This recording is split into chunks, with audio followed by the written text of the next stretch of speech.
2009 সালের 25 এবং 26শে ফেব্রুয়ারি থেকে শুরু করে 2024 সালের 5ই আগস্ট পর্যন্ত তৎকালীন সরকার যাদেরকে নির্মমভাবে খুন করেছে, মহান আল্লাহর দরবারে দোয়া করে আল্লাহ তাদেরকে শহীদ হিসাবে কবুল করুন।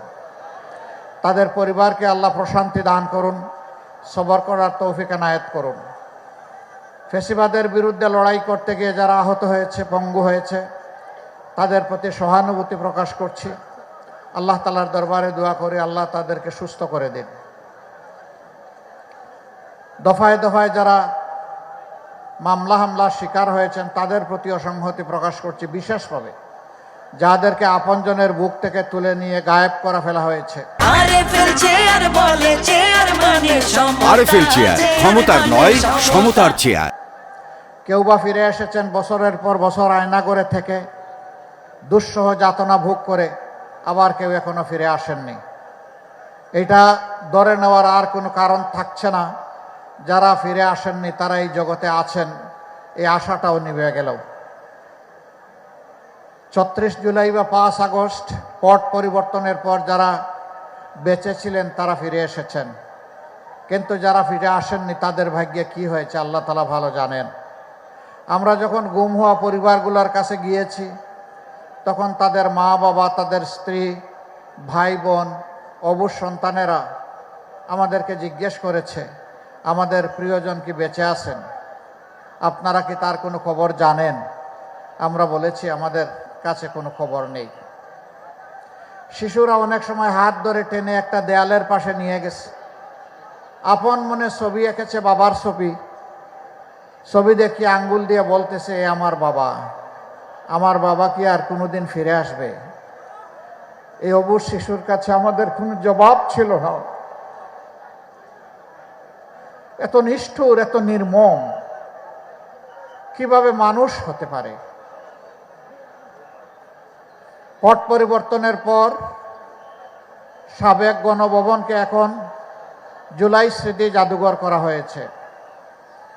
সেখানে একটা ডামি প্রতীকী আয়নাঘর বানানো হয়েছে। আমার দেখার সুযোগ হলো। অবশ্য আমিও আয়নাঘরের কাছাকাছি ছিলাম।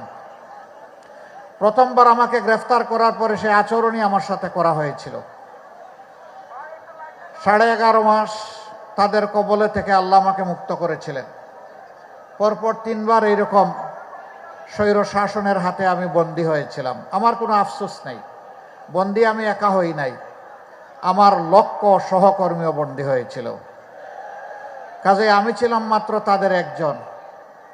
সেই আয়নাঘরের প্রতীকী স্থাপনা যখন দেখলাম, আমি অবাক হয়ে গেলাম যে 5 ফুট 6 ইঞ্চির এই মানুষগুলো এখানে পা লম্বা করে তো ঘুমানোর কোনো সুযোগ ছিল না। সোজা একটা কবরের সাইজ, ওখানে পেশাব, ওখানে পায়খানা, ওখানে গোসল, ওখানে থাকা, ওখানে খাওয়া। এই মানুষগুলোর জন্য বেঁচে থাকাই ছিল একটা মহাযুদ্ধ। এরপরে হাজার হাজার যুবককে পঙ্গু করা হয়েছে, হাজারো মাকে বেইজ্জত করা হয়েছে। আপনাদের পাশের জেলা নোয়াখালীর সুবর্ণচর, একটা প্রতীকে ভোট দেওয়ার কারণে পশুরা আমাদের এই মাকে সংঘবদ্ধ ধর্ষণ করেছিল, তার সন্তান সন্ততির সামনেই করেছিল। ফ্যাসিবাদের ওই সময় বহু চেষ্টা করেছি, আসতে পারি নাই। ফ্যাসিবাদের দিন ফুরানোর সাথে সাথে গিয়ে সেখানে উড়াল দিয়ে গিয়েছিলাম। এই মাকে বলেছি, মা, আপনার সাথে যে আচরণ করেছে গোটা 18 কোটি মানুষের হৃদয় কলিজা তারা ভেঙ্গে দিয়েছে।